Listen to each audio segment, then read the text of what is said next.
Good to see all of you. You know, this is my first service and Dharma message since my medical leave that happened back in November. So it's been a long time. So thank you for your patience and understanding during this time. As another aside here, I'm not used to speaking and chanting so much, so I brought water. and you're also probably not used to my tempo of chanting. I chant a little faster than Reverend Ron, so follow along. All right? Okay. So today is the monthly memorial service for the month of March. It's an opportunity to remember with gratitude those family members and friends who have gone before us.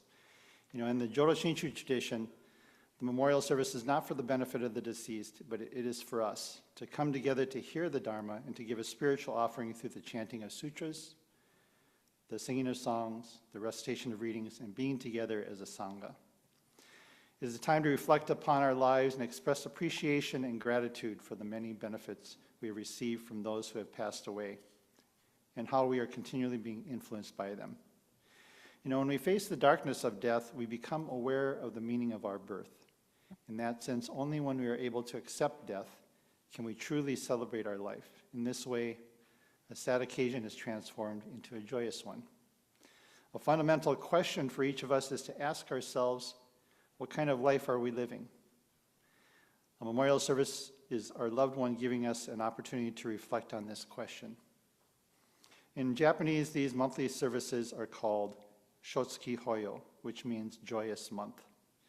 It's joyous because through the act of attending the Shotsuki service and remembering our family members and friends, we can say that it is the person who passed away that has called us together to give us the opportunity to listen to the teachings of the Buddha.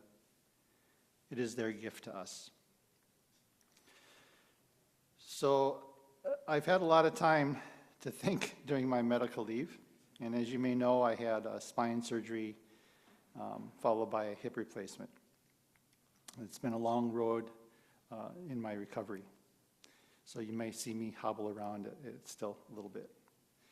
And so thank you all for your cards and messages of well wishes. You know, it really brightened my day. It reminded me of the importance of the Sangha. The love of the Sangha allows me to embrace my vulnerability and to be brave enough to be patient and face my challenge. The Sangha is one of the three treasures. Our Dharma family is here to provide us with support even in the most difficult times. The interconnectedness that we share means that virtually nothing you or I experience is experienced alone.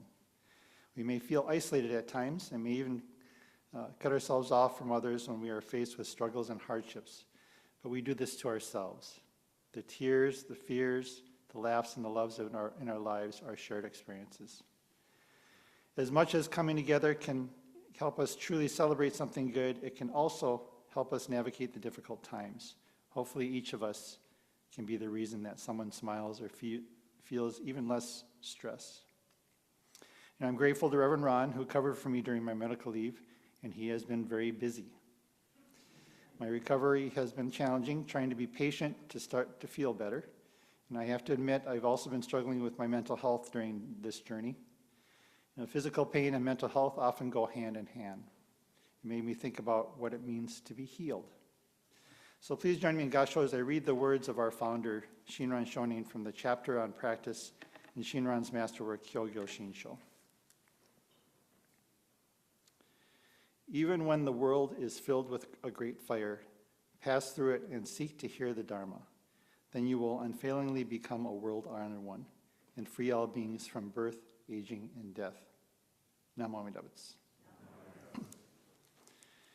You know, while I've referenced this passage before, treating the great fire as an external obstacle, I now realize the greatest fire I must pass through is in my own mind. So I'd like to start first by trying to understand the term healing. I think healing means becoming whole again. It's the process of becoming sound or healthy. When we are grieving, as some of you may be during this monthly memorial service, we may feel like we're not whole as we miss our loved one. So healing is not one thing. It's not a stepwise recipe that we can follow to get to some ideal outcome. When we're hurt in some manner, whether it's physically, mentally, or spiritually, it is natural to feel like we're not how we should be, or would like to be, that we are not whole. So people who have health problems usually is not isolated to physical ailments, for it often includes spiritual and mental health difficulties. We may think of wholeness as harmony, unity, completeness, and when we are in pain, physically or mentally, we don't feel like that. But how we see and interpret pain in whatever form we experience it is often misunderstood. The feeling of pain is communicating something to you and will try to get your attention until you have the courage to open to its presence. It's a feeling that isn't always a bad thing, may not be something we should try to eliminate. Physical pain and spiritual pain is trying to tell you something. They can be seeds for wisdom, insight, and growth. We welcome the joys, but we're not so accommodating of the sorrows. Sorrow is normal and natural, but we see it as a problem that we must solve. The problem isn't sorrow, though. The problem is we don't accept sorrow as a natural part of our lives. We try to escape it, to seek its opposite. And our attempts to escape inevitably create suffering. This suffering has nothing to do with our external circumstances. It doesn't matter whether we're healthy or sick, rich or poor, loved or alone. Suffering comes from our psychological restlessness, which resists life as it is. So there's a difference between healing and curing. We tend to think of curing in medical terms. I'm a retired dentist, so I think of curing differently. In medical terms, it means relieving symptoms, eliminating disease, or to solve a problem. So our bodies are amazing things that work hard to heal our cuts and bruises. But healing does not mean something will completely go away. It is not a conclusion. Healing focuses on the psychological, emotional, and spiritual level, which is not separate from the physical realm. I think an important step in this process of healing and how we can think about being whole from a Buddhist perspective is to recognize that we're always changing. As we age, our bodies change. We are not static beings. It's about the concept of impermanence. Buddhist teaching reminds us that nothing has a permanent or unchanging self, and that includes each of us. When we try to cling to a self that we desire, a state of being that we want to hold on to, that might be what we think is whole, a state we want to get to. But this can cause us undue suffering because we are always changing. The truth of impermanence does not belong to any one religion or tradition. It's just how things are. When we get down to it, what we're resisting isn't sorrow, but change. We want our joy to last forever. We don't have to look forward to see that nothing lasts forever. We can get stuck yearning for how we want things to be, but this comes at the cost of appreciating who we are now. If we can recognize that we are always changing, we can transcend the self we desire and realize being whole has changed. It is not possible to be something again, as we are never the same. If we can come to understand what that is for each of us, we can learn to continue our changed life with fullness and meaning. I think that is healing and becoming whole, but it's a different whole. Healing is possible for everyone. So healing is the ability to face one's fears with courage, the possibility of forgiving someone, mending a relationship, forgiving and loving self, strengthening one's faith, and learning to surrender. Some things cannot be cured or changed, but we can experience healing by changing the way in which we see or think about things. To understand we are always changing. Having a spiritual practice is important to being healthy. Healing is always possible. Everyone and every event that comes into our lives are teachers for us, or a mirror for lessons to learn. Each moment offers an opportunity to hear the Dharma. When we reflect on our experiences, we allow the Dharma to come into clear focus. The smoke and flames of our internal fire, our ego, can blind us to seeing things as they truly are.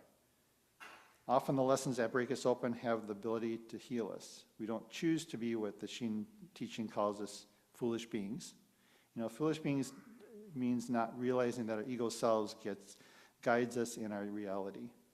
It is the consequence of our deep karmic past that causes suffering not only to ourselves but for others. Yet we must take full responsibility for ourselves, responsibility for our karmic past. Though we may be unaware, the Shin Buddhist path reminds us that the transformation abounds in the world where human spirit endures and soars if we have eyes and heart to embrace the impossible possibility. All of us can feel the impact of these uncertain and challenging times in our hearts and on our nervous system, the fear, violence, and dividedness in our world. While there are parts of our lives that we cannot control, that doesn't mean we're powerless. Reverend Dr. Taitetsu Uno once described the Pure Land path as taking place descending into the valley, the shadow of the mountains. He believed that it was in the valley and shadows where Shin spirituality flourishes, because it is where we encounter the dynamic working of Amida Buddha's wisdom and compassion. This metaphor illustrates Shinran's fundamental spiritual insight of accepting our full humanness, our limitations. By understanding our limited self leads us to a life of transformation, healing, and compassionate action. The Buddha's teaching helps us to understand and to manage life with greater kindness, compassion, and equanimity.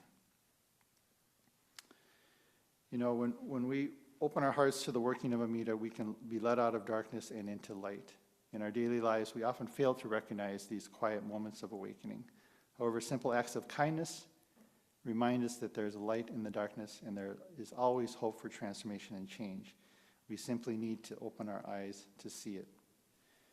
So I want to share something by Gary Larson. He's the cartoonist of The Far Side. He used the example of someone bumping into you and you spill your coffee. So when asked why you spilled your coffee, you usually answer, it's because someone bumped into me. But that's not completely correct. You spilled the coffee because there was coffee in your cup. But if it was tea, you would have spilled tea. Whatever is in your cup is what will spill out. So when life comes along and shakes you, and it has to me, and it will happen to all of us, whatever is inside you will come out. So when life gets tough, what spills out? Joy, gratitude, peace and humility, or anger and bitterness? It's easy to intellectually understand this until it happens to each of us personally. Life provides the cup, but it is up to us, each of us, how to fill it. Our default view is usually to criticize others, to see the faults of others, and to think of people as other. That's what social media and politicians train us to think. It's the promotion of fear. The Buddha said our suffering is caused by our self-centered thinking. When you think about it, many of our conflicts, even the wars between countries, are prioritizing me over we. But if we can see the kindness of others, to see the humanity of others, to see the daily moments of actions that people do for others, we can start to strengthen our understanding of gratitude and kindness. We cannot live without others, so let's work towards filling our cups with gratitude, forgiveness, joy, words of affirmation, resilience, kindness, gentleness, and seeing the Buddha nature in others. So I think this is what healing means. So in closing, please join me in Gasho. May our journey be guided by Amida Buddha's light of all-inclusive wisdom and all-embracing compassion as we encounter the opportunities and challenges of each unrepeatable moment. Let us always live with wonder and joy for the miracle of living this human life. Namo Amida Butsu. Thank you.